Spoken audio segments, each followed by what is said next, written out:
Hola amigos, vamos a preparar frisuelos, plato muy típico nuestro, asturiano. Filloas creo que se llama en la parte de Galicia, crepes en Francia. Pueden tener muchos nombres dependiendo de la zona. Y son muy fáciles de hacer.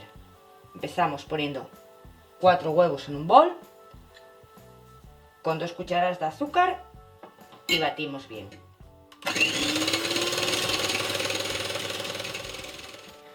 Añadimos medio litro de leche entera, un buen chorro de anís, ralladura de naranja o de limón y una pizca de sal. Y seguimos batiendo.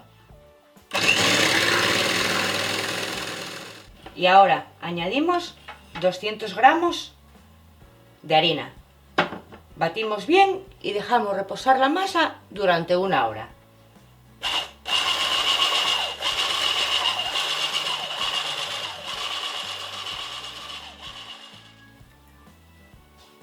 Y cuando la masa ya está reposada, lo que hacemos es cogemos un trozo de papel de cocina, untamos con mantequilla y con esto untamos un poco la sartén.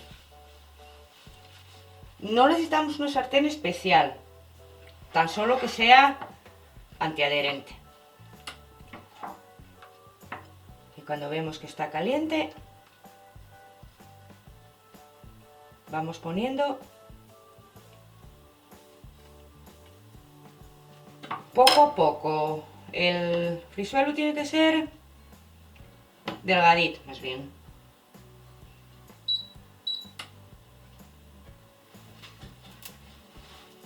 Vamos comprobando y cuando vemos que está dorado por una parte, damos la vuelta y dejamos que se dore por la otra.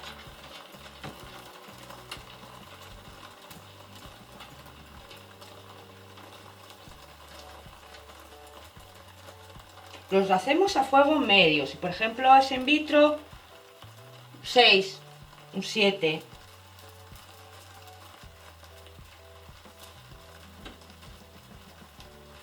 Y luego se pueden rellenar.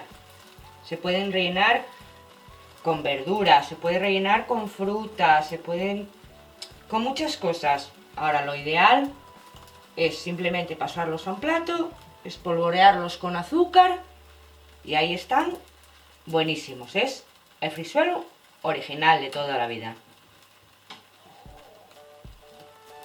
Pues lo pasamos al plato y espolvoreamos de azúcar. Y seguimos hasta que terminemos con toda la masa.